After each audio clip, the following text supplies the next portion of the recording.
Hey, bud. I have two for you. First, just your initial reaction to Giannis's diagnosis. Yeah, I think considering the range, for him and for his health, and pretty positive, and we'll take it day by day and see how he's doing. And then we understand that he's listed as doubtful for tomorrow.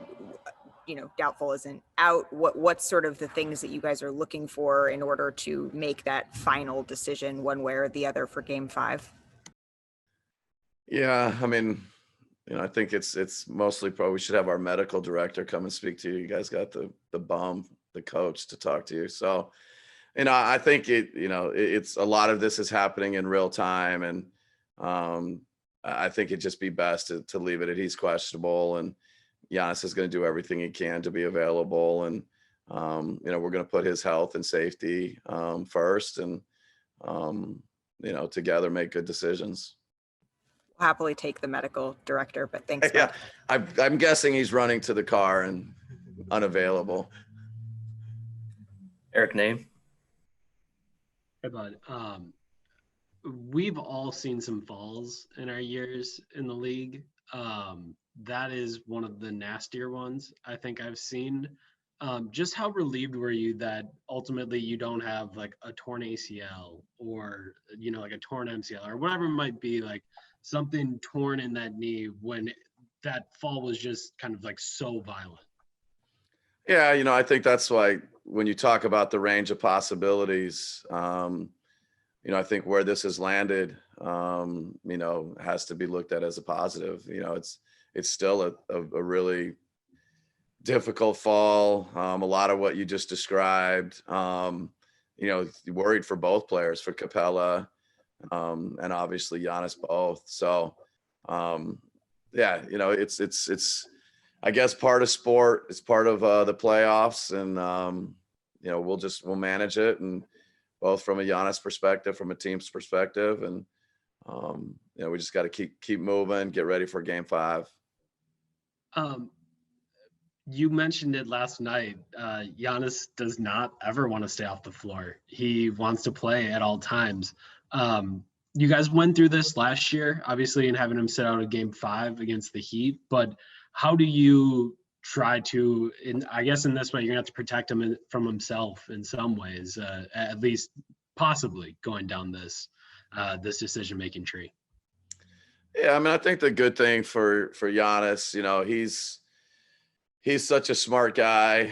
He's incredibly committed to his teammates, incredibly committed to being there, and wanting to play. But I think between he and the medical group, he and John Horst, he and myself, there's such a trust. There's a high level of trust, a high level of respect, and there's good, healthy conversations, and that's how you make good decisions. And we expect this to be the same.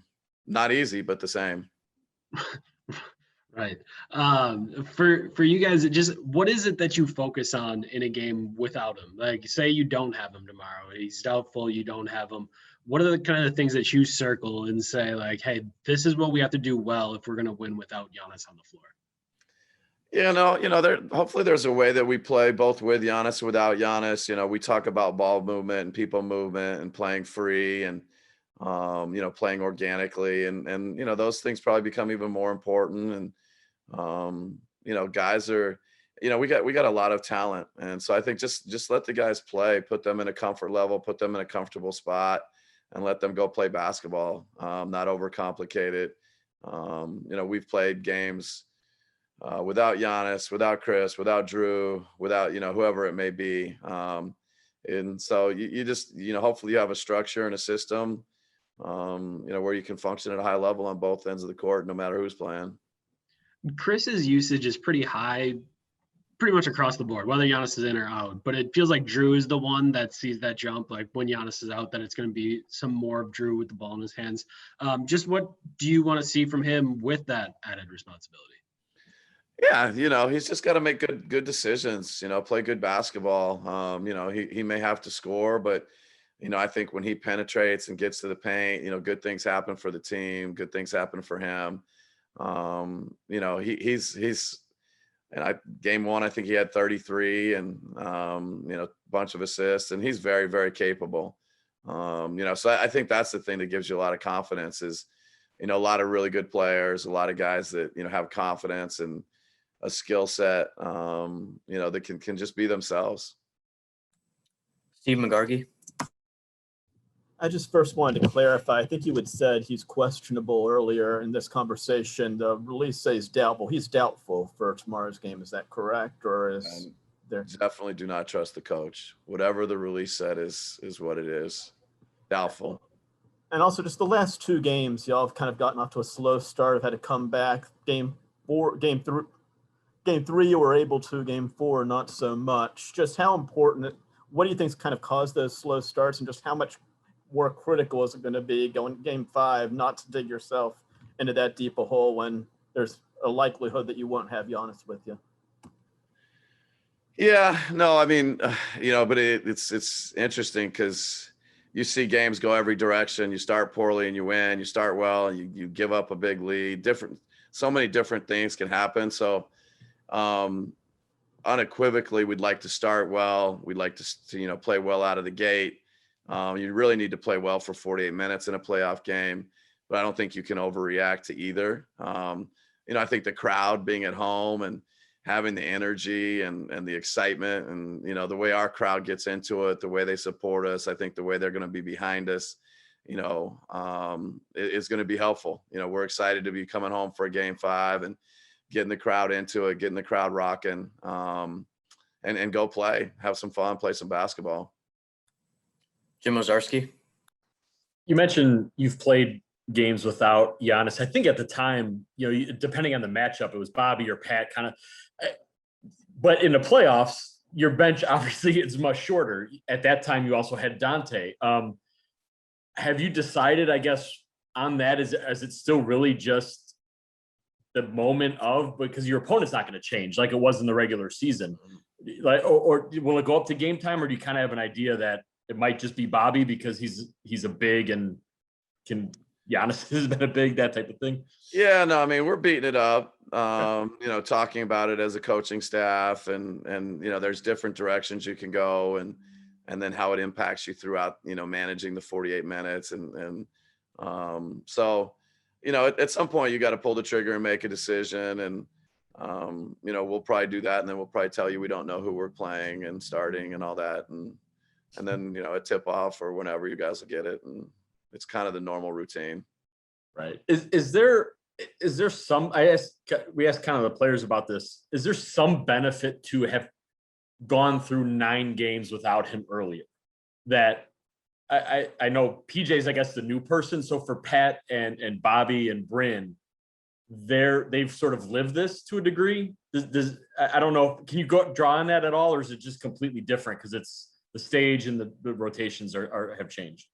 No, I think you can draw on it. Definitely. I actually haven't, looked specifically, to see, how many games it was this year. And I think during the course of, the last 3 years, it's the normal, kind of the NBA, you play games without certain players. And I think those are important games, and it's important to learn and draw on them. And, yeah, certainly I think tomorrow, subconsciously or consciously, I think all of us will know we've played without Giannis. And even I think there's been good stretches when Giannis is, not on the court, he's actually playing the game, but, we can maintain and sustain or build leads and things like that.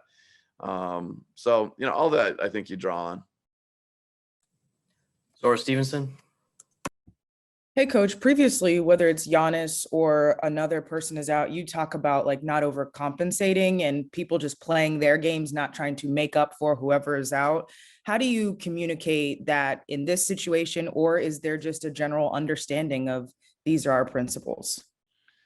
Yeah, no, I mean, I think, I think probably, just rely on our habits, rely on kind of the way we've played and just, not be, hopefully overcomplicated and put people in a position to play and be themselves and put a lot of confidence and belief in them. And, so you do that during the regular season, you do it today or tomorrow. And, You know, it's something that I think gives the players their best chance to play well, and that's what we need to do.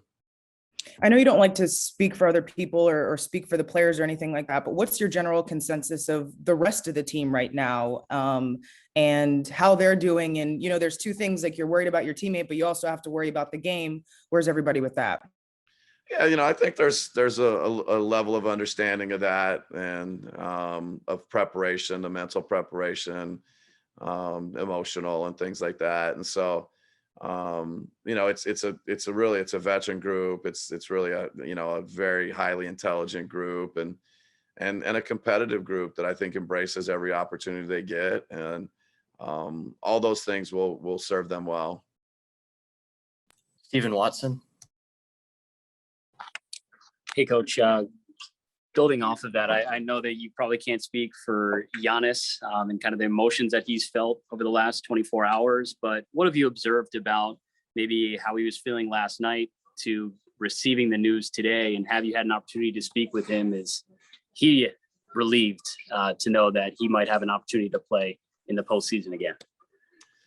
Yeah, he and I have not spoken, you know, in the last, you know, probably hour or two. So, but just, you know, his maturity, you know, always as impresses me. You know, his understanding, his desire to play, his desire to kind of fight through and be there for his teammates. This, you know, it's been the same, you know, including last night in the locker room, on the plane. He's a pretty incredible competitor and teammate, and he's been very much like that, and his spirits. You know, I think it affects the group. He's a guy that lifts people up, and I think including, you know, during these, you know, it's hard, the fall, the injury, the missing the second half, but amazingly, Giannis finds a way to lift people up, and you know, that's one of his special skills, one of his special qualities. And also just for you, I mean, what have the emotions been like for you in the last 12 plus hours, fearing that you may have lost your 2-time MVP and then learning that you might have it back in the series or the. Yeah, no, I mean, you go through a lot. It's the playoffs. You know, you lose a game, you win a game.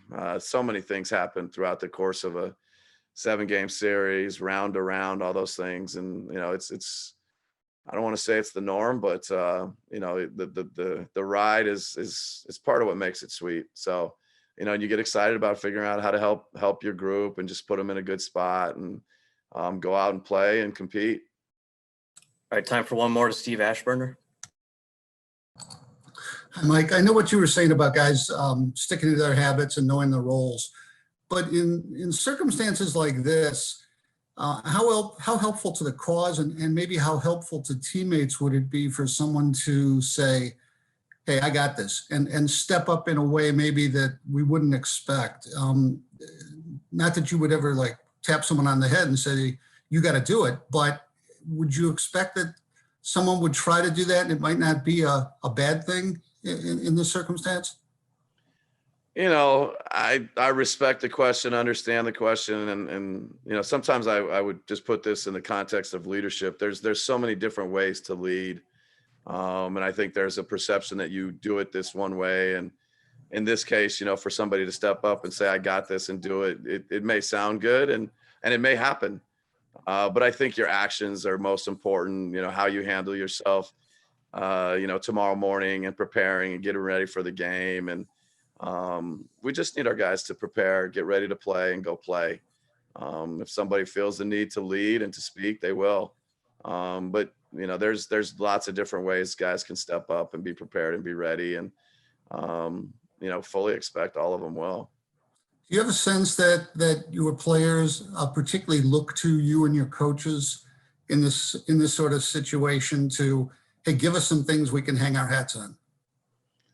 Yeah, I mean, they're always, you know, I think looking just for some guidance, looking for, you know, just opportunities to put them in their best positions, and confidence and things like that. So, you know, certainly the staff, myself, you know, got to do those things, give them a little bit, you know, to hang their hats on, to give them a plan, and then, you know, kind of keep them free and let them play. All right, thanks, bud. Thanks, guys.